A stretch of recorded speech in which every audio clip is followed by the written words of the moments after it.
अपने परिवार के सदस्य की तरह मुझे प्यार करते हैं और इसलिए मैं कहता हूं 140 करोड़ देशवासी यही मेरा परिवार है।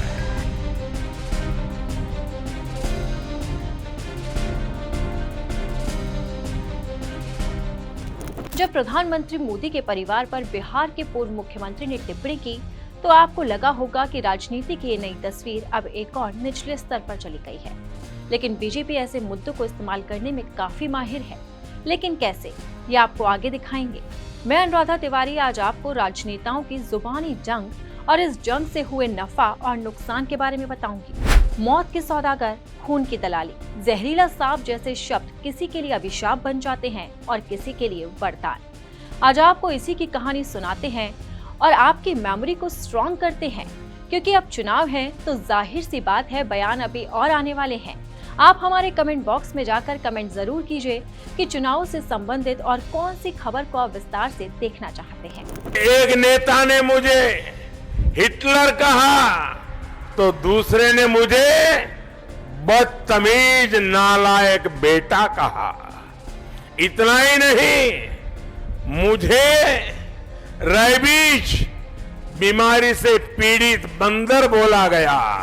चौकीदार चोर है नारा है, चौकीदार चोर है सच्चाई है और चौकीदार चोर है रियलिटी। और मैं ना नरेंद्र मोदी से, ना बीजेपी से, ना किसी और से अपोलोजाइज कर रहा हूं। ये चौकीदार को निकालो। अरे चौकीदार गया तो सब लूट बांट करके जिंदगी गुजारा कर लेंगे, लेकिन चौकीदार है तब तक जीना मुश्किल करके जाएगा।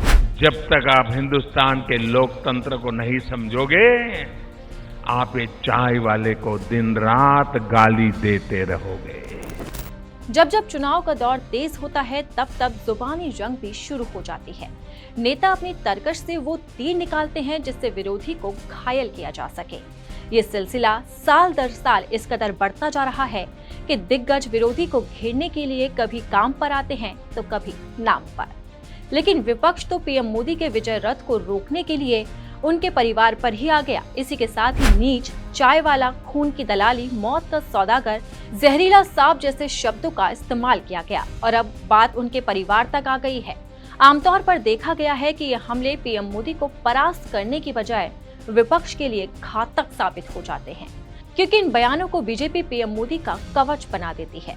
जब लालू ने पीएम मोदी के परिवार पर हमला किया तो उन्होंने ललकारते हुए मेरे देश को पूरा परिवार ही बता दिया, जिसके बाद नया अभियान शुरू हो गया है, मैं हूं मोदी का परिवार। अपने परिवार के सदस्य की तरह मुझे प्यार करते हैं और इसलिए मैं कहता हूं 140 करोड़ देशवासी यही मेरा परिवार है। तुम्हारे पास परिवार नहीं है,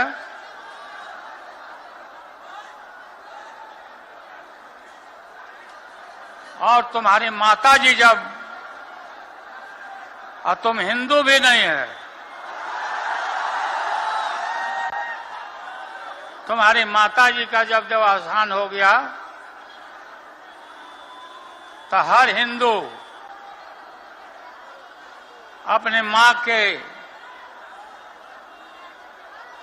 शोक में केस दाढ़ी बनवाता, दाढ़ी छिलवाता।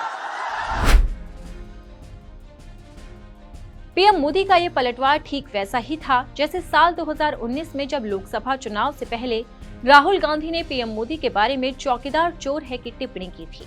उसके बाद पीएम मोदी ने मैं हूं चौकीदार स्लोगन लॉन्च कर दिया था। उसके बाद ट्विटर पर ऐसे ही मैं हूं चौकीदार लिखने वालों का जैसे मानो सैलाब आ गया था और इस अभियान ने चुनाव की हवा को ही बदल कर रख दिया। बीजेपी ने चुनाव में इतिहास रचते हुए लोकसभा में 300 का आंकड़ा भी पार कर लिया था। ये चौकीदार को निकालो। अरे चौकीदार गया तो सब लूट बांट करके जिंदगी गुजारा कर लेंगे, लेकिन चौकीदार है तब तक जीना मुश्किल करके जाएगा। चौकीदार चोर है नारा है, चौकीदार चोर है सच्चाई है और चौकीदार चोर है रियलिटी। और मैं ना नरेंद्र मोदी से, ना बीजेपी से, ना किसी और से अपोलोजाइज कर रहा हूं।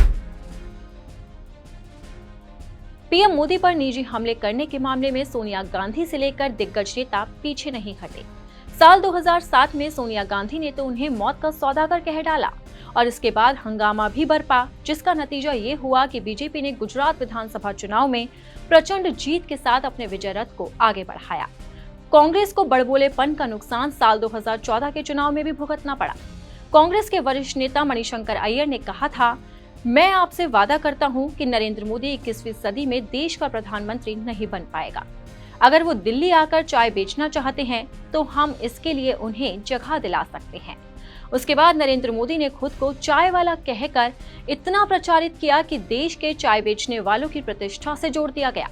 साल 2014 में कांग्रेस को ऐसी शिकस्त मिली कि वो आज तक इससे उभर नहीं पाई है। इतिहास में सबसे कम वो केवल 44 सीटों पर आकर सिमट कर रह गई। वहीं मणिशंकर अय्यर की तरह ही कर्नाटक में एक जनसभा को संबोधित करते हुए कांग्रेस अध्यक्ष मल्लिकार्जुन खड़गे ने भी विवादित टिप्पणी की थी। उन्होंने कहा था, मोदी जहरीले सांप की तरह है। अब अगर आप कहते हैं कि वो जहरीले नहीं हैं, तो छू कर देखिए, पता चल जाएगा। चुनावी इतिहास बताता है कि जब जब विपक्ष ने पीएम मोदी पर निजी हमले किए, तब तब उनके जीत का ग्राफ तेजी से ऊपर गया है। आंकड़ों पर गौर करें तो जब पीएम मोदी को चाय वाला बोला गया तो बीजेपी को 283 सीटें मिली थी और तब बीजेपी ने कांग्रेस के हाथ को ही हिलाकर रख दिया था। वहीं जब 2019 में मैं हूं चौकीदार का नारा चला तो बीजेपी की आंधी चली और विपक्ष को इस कदर उड़ाया गया कि पार्टी को 330 सीटें हासिल हुई। इस बार नारा 400 पार का है। यह आंकड़ा साफ बताता है कि विपक्ष ने निजी हमले करके पीएम मोदी को जीत का कवच दिया है। अब देखना होगा कि मैं हूं मोदी का परिवार वाला कैंपेन किस तरह से काम करता है। क्या ये नारा भी मोदी की आंधी में विपक्ष को उड़ाने में कामयाब हो पाता है? अगर आपको हमारा वीडियो पसंद आया तो इसे लाइक और शेयर जरूर करें। और अगर अब तक आपने दैनिक जागरण को सब्सक्राइब नहीं किया है तो लेटेस्ट खबरों को जानने के लिए आप दैनिक जागरण को जरूर सब्सक्राइब करें।